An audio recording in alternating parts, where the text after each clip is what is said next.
সকলোকে মোৰ আন এটা ভিডিঅ'ৰ মাজলৈ আপোনালোক সকলোকে পুনৰবাৰ স্বাগতম জনাইছোঁ আৰু সকলোকে ইংৰাজী নৱবৰ্ষৰ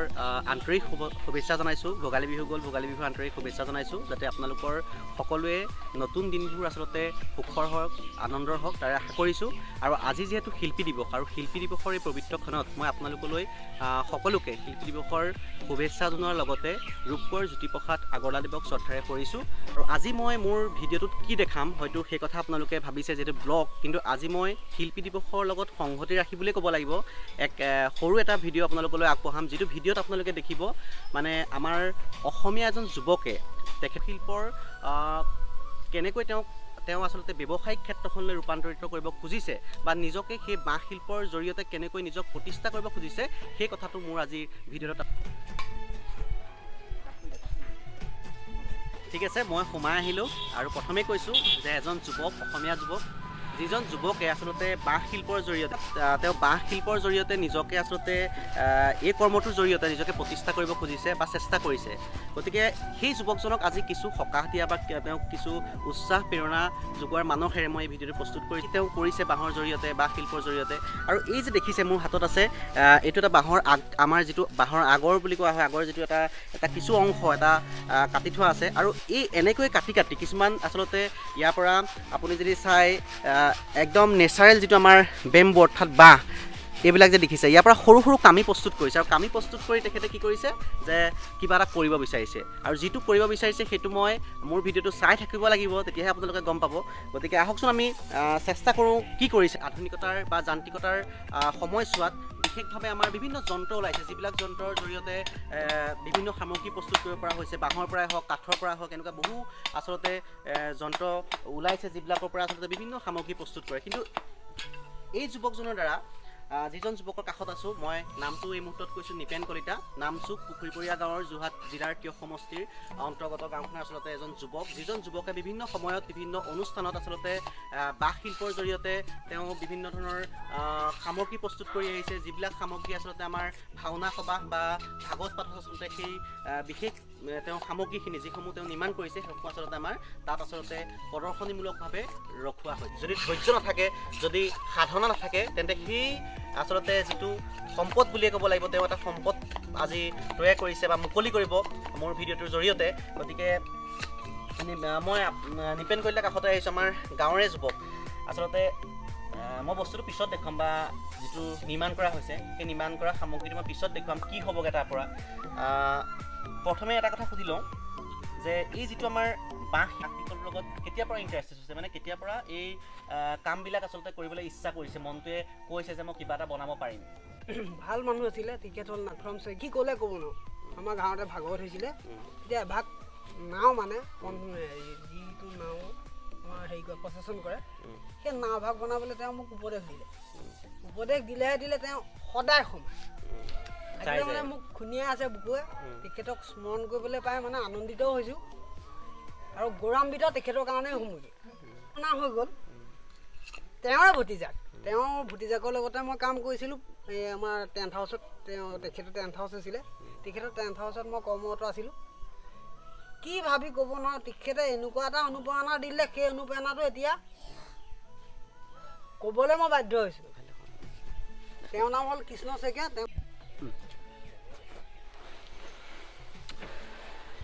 আচলতে কি ক'ম যে দেখিছে মই এখন টেম্পুত বহি আছিলোঁ,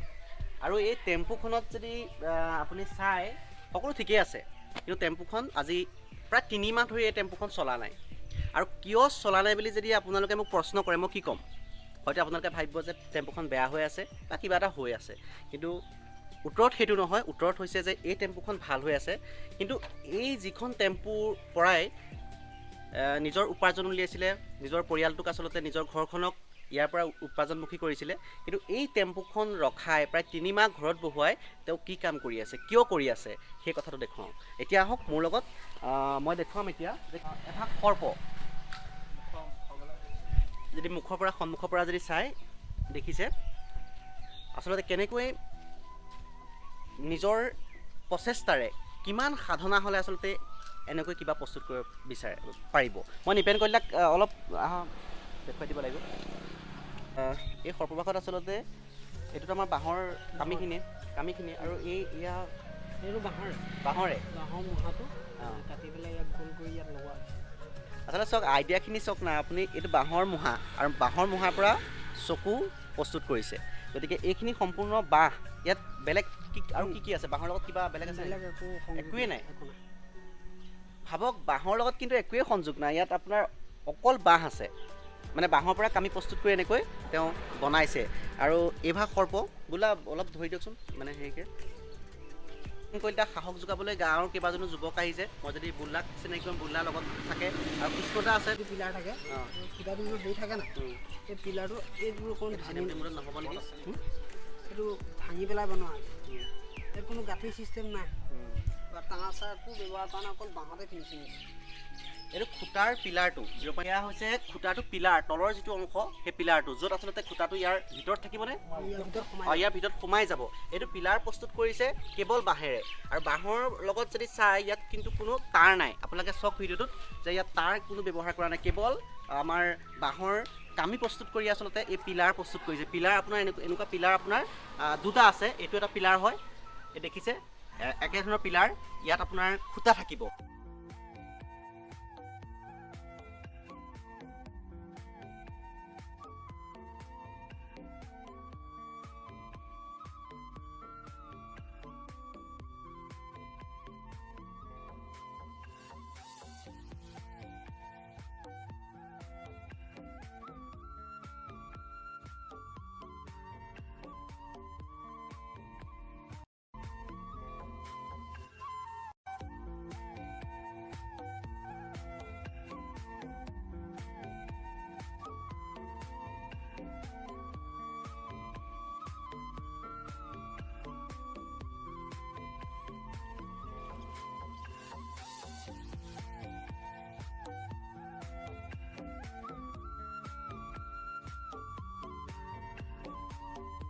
কম পইচাতে নিশ্চয়কৈ হয় নাই খুব কম পইচাত আচলতে তেখেতে এনেদৰে এখন আচলতে প্ৰথমে এখন ভাগৱত পাঠত এটা ভাগৱত পাঠ চলি আছে তাতে কিবা এখন বিশেষ তোৰণৰ আহিয়ে প্ৰস্তুত কৰিছে বুলি ক'ব লাগিব অনুমান কৰিছে কিন্তু কেনেকুৱা ধৰণৰ তোৰণখন হ'বগৈ সেই কথা আপোনালোকে দেখিব যেতিয়া সম্পূৰ্ণকৈ ইয়াত লাগি যাব আৰু এইফালেও ঠিক একেই আছে ফুলৰ আহি এটা প্ৰস্তুত কৰিছে দুফালৈ থাকিব দুখন গতিকে এয়া ফুলৰ আদৰণি বুলি লিখা আছে আখৰে দেখিছে একেবাৰে ওচৰৰ পৰা যদি চাই দেখিছে একদম কামি আপোনাৰ ইয়াত একো ইয়াত কিবা বাৰ্নিছ তাত কিবা বাৰ্নিছটো মাৰিছে সেইটো ভাল হৈ থাকিবৰ কাৰণে এখন গামোচা আছে বাঁহেৰে প্ৰস্তুত কৰা এখন গামোচা আছে মই দেখুৱাইছোঁ আপোনালোকক যে চাওক এখন আপোনাৰ গামোচা প্ৰস্তুত কৰিছে এনেকৈ যদি চাই এখন গামোচা কেৱল বাঁহৰ পৰা গামোচা চাওক বাঁহৰ গামোচা যদি চাবলৈ হয় তেন্তে চাই থাকক আৰু বহুত আছে কিবা কিবি শেষতহে গম পাব আচলতে কি হ'ব ক'ত এই গামোচাখন লগোৱা হ'ব ক'ত এই যে দেখিলে আগতে সৰ্পভাগ ক'ত লগোৱা হ'ব বা ক'ত খুটা থাকিব আৰু কি থাকিব সেয়াও দেখিব গতিকে এইফালে যদি চাই গামোচাৰ লগত আছে ইয়াত খুটা আছে দেখিছে এইটো খুটা হয় যদি আমি চাওঁ দুটা খুটা বনাইছে এনেকৈ শেষ কৰাৰ আগতে মই কৈছোঁৱে যে কেইবাপতো সামগ্ৰী দেখালোঁ আৰু সামগ্ৰীসমূহৰ পৰা কি হ'লগৈ সেই কথাটো এতিয়া দেখাইছোঁ আহক কি হ'লগৈ দেখাইছোঁ প্ৰথমে চাওক এখন তোৰণ এতিয়া যিখন তোৰণ ইয়াত স্থাপন কৰা হৈছে এই তোৰণখন বিশেষভাৱে আমাৰ যেতিয়া ভাগৱত পাঠ কৰা হয় ভাগৱত পাঠ অনুষ্ঠানত এনেকৈ আচলতে ভাগৱত আপোনাৰ সৰ্বভাগ আৰু গামোচা ইয়াত স্থাপন কৰি এনেকৈ এখন তোৰণ কৰা হৈছে য'ত আদৰণি দুখনকৈ যদি চাই আদৰণি বুলি দুখনকৈ আচলতে দুপাহ ফুলেৰে আচলতে যিসকল ভক্তৰ সমাগম ঘটিব তেওঁলোকক আদৰণি জনাব এনেকৈ আৰু যদি এই তোৰণখন যদি আমি চাওঁ তেন্তে বিভিন্ন সময়ত যদি কাৰোবাৰ বিবাহ অনুষ্ঠান হয় তেন্তে এই বিবাহ অনুষ্ঠানতো আচলতে এনেকৈ বাঁহেৰে নিৰ্মাণ কৰা এখন যি কইনা বহাৰ পিছফালেও ইয়াত আচলতে সজোৱাৰ পৰিকল্পনা আছে বা এনেকুৱা ভৱিষ্যত সময়ছোৱাত আৰু অধিক এই তোৰণখনক বা গেটখনক অধিক তেওঁ সুন্দৰভাৱে আগবঢ়াই নিব আৰু তাৰ লগতে যদি কোনোবাই আপোনাৰ বিভিন্ন অনুষ্ঠান আমাৰ বিহু হওক আমাৰ জাতীয় উৎসৱ যিখিনি আছে সেই উৎসৱ পালন কৰাৰ সময়তে আচলতে এই তোৰণখন বিভিন্নজনে লগাব পাৰে আৰু এই উদ্দেশ্যৰে আমাৰ গাঁৱৰে যুৱক নিপেন কলিতাই আচলতে নিজকে বাঁহ শিল্পৰ জৰিয়তে তেখেতে নিজক প্ৰতিষ্ঠা কৰিব খুজিছে ব্যৱসায়িক ক্ষেত্ৰখনলৈ নিজক ৰূপান্তৰিত কৰিব খুজিছে মই কৈছোঁৱেই যে দুমাহ বা 3 মাহতকৈ অধিক সময় তেওঁ নিজৰ টেম্পুখন ৰখাই ইয়াৰ লগত লাগি আছিলে ঘৰত বহি কাঠি বৈ এনেকৈ এখন তোৰণ প্ৰস্তুত কৰিছে এজন যুৱকে আপুনি এবাৰ যদি চিন্তা কৰে কিমান সময় কিমান সাধনা থাকিলে আচলতে এনেকুৱা এখন তোৰণ প্ৰস্তুত কৰিবলৈ তেওঁ সমৰ্থ হৈছে, তেওঁ সফল হৈছে নিজৰ কৰ্মত। আৰু ক'ব লাগিব মই নিপেন কলিতাৰ পৰা খুব কম সময়ত এটা কথা জানিব বিচাৰিছোঁ, এই যিটো মানে যিবিলাক কামি ইয়াৰ পৰা উলিওৱা হৈছে, ইয়াত লগত আৰু কোনোবা আছিল নে? সহযোগী হিচাপে মোৰ বাবুল এজন সহযোগী আছে, তেখেতে আচলতে কামি প্ৰস্তুত কৰাত তেখেতে সহায় কৰিছে। নিজৰ আইডিয়াখিনিও আচলতে 2জন বা 3জনৰ মাজত নিজৰ আইডিয়াখিনি লৈ এই তোৰণখন প্ৰস্তুত কৰিছে। মই বুলদা আছে, বুলদা আমাৰ গাঁৱৰে যুৱক, বুলদাই আচলতে সহযোগী হিচাপে তেওঁক সহায় কৰিছে। আৰু ক'ব লাগিব বুলদাৰ হাতত এখন গামোচাও দেখিছোঁ, গতিকে এই গামোচাখনেৰে নিপেন কলিতাক আচলতে তেওঁ সন্মান জনাব খুজিছে। এই কৰ্মক, যি কৰ্মৰ জৰিয়তে আৰু 10জন যাতে ওলাই আহে, কাৰণ আমি জানো যে গ্ৰাম্য শিল্প অৰ্থাৎ আমাৰ প্ৰায়খিনি মানুহে আছিলে কৃষিজীৱী, আৰু কৃষিজীৱী মানুহখিনিয়ে কি কৰিছিলে যে যেতিয়া ব্যস্ত পায়, যিটো সময়ত খেতি কৰি আহে, সেই ব্যস্ততাৰ সময়ত আচলতে বাঁহৰ পৰা কামি বৈ বিভিন্ন সামগ্ৰী প্ৰস্তুত কৰিছিলে আৰু তাৰ পৰা নিজকে আচলতে ব্যৱসায়িক ক্ষেত্ৰখনলৈ ৰূপান্তৰিত কৰিছিলে। আৰু তাৰ আদৰ্শৰে নিপেন কলিতাই আৰু এক নতুন প্ৰজন্মক আদৰ্শ দেখুৱাইছে যে আমি ঘৰত বহি থকাতকৈ নিজৰ যিখিনি সময় আছে সেই সময়খিনি অপচয় কৰাতকৈ আচলতে এনেদৰে কিবাকিবি আমি কাম কৰিব পাৰোঁ। আৰু বুলদাই এখন গামোচাৰে নিপেনক আচলতে সন্মান জনাইছে। লগতে তেওঁক মানে মই মানে একেলগতে আছে, কিন্তু মোতকৈ এওঁ মানে বহুত ওপৰত আছে, আৰু গতিকে তেওঁক মই এপাহি মোৰ আৰু হাতেৰে নিৰ্মাণ কৰা এপাহি লগৰ গোলাপ আমি যদি চাই হাতেৰে হেৰি কৰা বনোৱা উপহাৰ দিছোঁ। ঠিক আছে। গতিকে আৰু এইখিনিতে এটা কথা কওঁ, মোক অতি অনুপ্ৰাণিত কৰা মোক কৃষ্ণজিৎ শইকীয়াক মই এটা সম্ভাষণ জনাব বিচাৰিছোঁ। কৃষ্ণদা আছে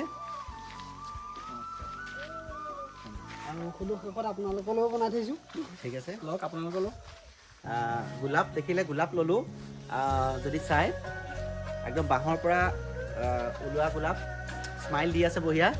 যদি চাই। ঠিক আছে, গতিকে শেষত আপোনালোকক দেখুৱালোঁ। ভিডিঅ'টো প্ৰথমৰ পৰা আপোনালোকে গম পালে কি হ'বলৈ গৈ আছে বা কি হ'লগৈ, সেইটো আপোনালোকে নিৰ্ভৰ কৰিব। গতিকে মই অনুৰোধ জনাইছোঁ সকলোকে, আপোনালোকে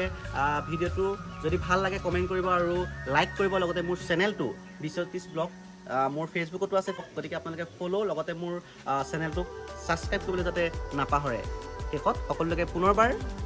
ধন্যবাদ জনাইছোঁ আৰু লগতে শিল্পী দিৱসৰ পুনৰবাৰ আন্তৰিক শুভেচ্ছা জনাইছোঁ। Thank U.